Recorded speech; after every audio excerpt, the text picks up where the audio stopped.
എല്ലാവർക്കും നമസ്കാരമുണ്ട്. അടുത്ത മാസം മാർച്ച് 1-ാം തീയതി മോട്ടോർ ട്രാൻസ്പോർട്ട് വകുപ്പും വീടും മറ്റും എല്ലാവരും കൂടി ചേർന്നാണ്ട് ഒരു നിയമം പ്രാബല്യത്തിലാക്കാൻ പോകണം. അതെന്താണ്? മീറ്റർ ഇട്ട് ഓടാത്ത ഡ്രൈവർമാരെ വണ്ടിമേല് ഫ്രീ ആയിട്ട് യാത്ര കൊണ്ടുപോകുന്ന സ്റ്റിക്കർ നിർബന്ധമാക്കാൻ പോകും. ഇങ്ങനെ സ്റ്റിക്കർ നിർബന്ധമാക്കിയ യാത്രക്കാർ വണ്ടി കയറി കഴിഞ്ഞാൽ സ്റ്റിക്കർ നോക്കിയിട്ട് ഞാൻ വാടക തരില്ല എന്ന് പറഞ്ഞാൽ അത് തരില്ല, നമുക്ക് വാങ്ങാൻ പറ്റില്ല. നിയമപ്രകാരം വാങ്ങാനുള്ള അവകാശം അതിനില്ല. അങ്ങനെ ഒരു മുദ്ര ചാപ്പ കുത്താൻ പോകണം നമ്മൾ വരുന്ന ഓട്ടോറിക്ഷ മേലൊക്കെ. ഗ്രാമങ്ങളിൽ ഓടുന്ന ഡ്രൈവർമാർ, മലയോര പ്രദേശങ്ങളിൽ ഓടുന്ന ഡ്രൈവർമാർ മീറ്റർ ഇട്ട് ഓടിക്കഴിഞ്ഞാൽ എന്താകും അവസ്ഥ? അതിന്റെ ലാഭമാണോ നഷ്ടമാണെന്ന് കുറിച്ച് ഞാൻ പറയുന്നതിന് മുമ്പ്, നമ്മളെ കേരളത്തിൽ ഓട്ടോറിക്ഷയിലുള്ള മീറ്റർ റീഡിങ് അങ്ങനെ ഒരു ചാർജ് കാണിക്കുന്നത് കോർപ്പറേഷൻ അടിസ്ഥാനത്തിലാണ് അതിന്റെ ചാർജ് കാണിക്കുന്നത്. ആ സിറ്റിയിൽ ഓടുന്ന ഓട്ടോറിക്ഷ കുറച്ച് നഗരം അങ്ങോട്ട് പോയി കഴിഞ്ഞാലും തിരിച്ച് ഇങ്ങോട്ട് വന്നാലും അവർക്കൊക്കെ വാടക, മീറ്റർ വാടക കിട്ടുന്നുണ്ട്. മിനിമം ചാർജ് കഴിഞ്ഞാൽ മീറ്റർ വാടക കിട്ടുന്നുണ്ട്. സിറ്റിയിൽ ഓടുന്ന ഓട്ടോറിക്ഷ മിനിമം ചാർജ് കഴിഞ്ഞ് അങ്ങോട്ട് ഓടുന്ന ഓരോരോ കിലോമീറ്ററിനും അവർക്ക് 15 റുപ്യ അല്ലെങ്കിൽ 17 റുപ്യ റേഞ്ചിനാണ് അവർക്ക് അവിടെ കാണിക്കാം.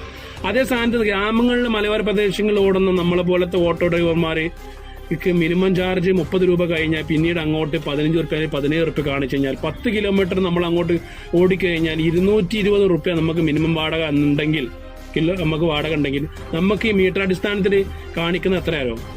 157 റുപ്യ 160 റുപ്യന്റെ താഴെയാണ് കാണിക്കുക. നമുക്ക് എങ്ങനെ പോയാലും മീറ്റർ ഇട്ട് ഓടുന്ന ആളുകൾക്ക് നഷ്ടമാണ്. സിറ്റികൾ ഓടുന്ന ആളുകൾ നേരത്തെ പറഞ്ഞ ഓർക്ക് ഇത് ലാഭമാണ്. എന്ന് വെച്ചാൽ അങ്ങോട്ടൊരു 150 ഇങ്ങോട്ട് 150 കിട്ടിയാൽ 300 ഇല്ലാനോ അല്ലെങ്കിൽ 400 റുപ്യന്റെ അടുത്ത് വാടക അവർക്കായി. ഇതിന്റെ മോട്ടോർ വാഹന സ്വീകരിക്കുന്ന മലയോര പ്രദേശങ്ങളിൽ നിന്ന് ഓടുന്ന മീറ്റർ ചാർജ് 22 നിലവിൽ വരട്ടെ.